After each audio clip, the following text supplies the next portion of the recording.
பறவைங்க இப்படி கேட்டதும் கிட்டுவுக்கு என்ன சொல்றதுனே தெரியல. அது அது சோனு, இங்க போன கொஞ்ச நேரத்திலேயே குழந்தைங்க முழிச்சுக்கிட்டாங்க. சின்ன அம்மாவை பார்க்கணும்னு சொல்லி ரொம்ப அழுது அடம்பிடிக்க ஆரம்பிச்சிட்டான். எங்களால அவனை சமாதானப்படுத்தவே முடியல. திடீர்னு நான் அம்மாவை தேடி போறேன்னு சொல்லிட்டு வீட்டை விட்டு வெளியே பறந்து போயிட்டான். சிட்டுவும் பின்னாடியே பறந்து போயிட்டான். நாங்க எவ்வளவு கூப்பிட்டோம், 2 பேரும் திரும்பி வரவே இல்லை. புச்சியும் காளியும் அவங்க 2 பேரையும் தேடி போயிருக்காங்க அப்படின்னு கிட்டு சொன்னதும் சோனுவுக்கும் மின்னுவுக்கும் தலையே சுத்தி போயிருச்சு. என்ன சொல்றீங்க கிட்டு? எங்க குழந்தைங்க வெளியே போயிட்டாங்களா? அச்சச்சோ, 2 சின்ன குழந்தைங்க வெளியே போயிட்டாங்களா? இந்த மலையில நான் உங்களை எங்க போய் தேடுவேன்? ஐயோ சின்ன கண்ணா, நீ எங்கடா இருக்க? ஐயோ கடவுளே, எங்க குழந்தைங்க எங்க போயிருக்காங்கன்னே தெரியலையே. இந்த மலையில நான் உங்களை எங்க போயின்னு தேடுவேன்? வா சோனு, நம்ம குழந்தைகளை தேடி போலாம் அப்படின்னு பேசிக்கிட்ட பறவைங்க தங்களோட குழந்தைங்களை தேடி வெளியே போனாங்க.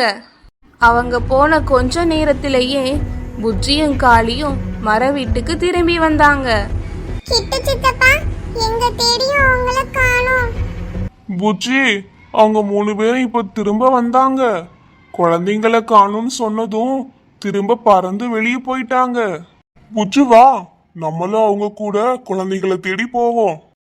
காளியும் புச்சி காக்காவும் அவங்கள தேடி வெளியே போனாங்க. கொஞ்ச தூரம் போனதும் ஒரு மரத்துக்கடியில சோனுவும் மின்னுவும் குழந்தைங்க தொலைஞ்சு போனதுனால அங்க நின்னுக்கிட்டு அழுதுகிட்டு இருந்தாங்க. புச்சி காக்காவும் காளியும் அங்க போனாங்க. ஐயோ, என் குட்டி குழந்தை, அவளுக்கு எங்க போறதுனே தெரியாதே. எப்படி இந்த மலையில பறந்து வெளியே போயிருப்பா? இப்ப எங்க மாட்டிக்கிட்டு இருக்கானே தெரியலையே. ஆமா சோனு, அவங்க 2 பேரும் இப்ப எங்க இருக்காங்கன்னே தெரியலையே. சின்னு, நீ எங்கடா இருக்க செல்லம்? 2 பேரும் அழாதீங்க, நம்ம சீக்கிரம் குழந்தைகளை கண்டுபிடிச்சிடலாம். எங்களை மன்னிச்சிரு சோனு மின்னு, நாங்க குழந்தைங்க வெளியே போகாம தடுத்து இருக்கணும். எங்களை மன்னிச்சிருங்க. நாம இப்படியே பேசிக்கிட்டு நேரத்தை கடத்த வேண்டாம். சீக்கிரம் வாங்க, குழந்தைங்களை கண்டுபிடிக்க போலாம். மழை இன்னும் வேகமா பெஞ்சிக்கிட்டே இருந்துச்சு. காத்தும் வேகமா வீசிச்சு. ஒரு மரத்துக்கிட்ட வந்ததும் அவங்களுக்கு ஒரு சத்தம் கேட்டுச்சு.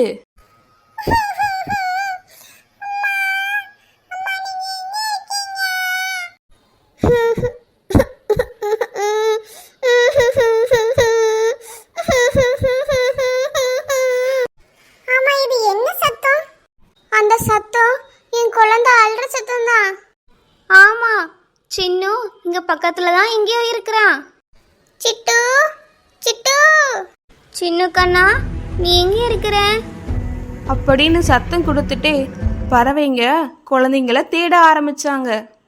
அம்மாவோட சத்தம் கேட்டு குழந்தைகளும் அம்மாவை தேடி வெளியே வந்தாங்க. அம்மா, நீங்க வந்துட்டீங்களா அம்மா?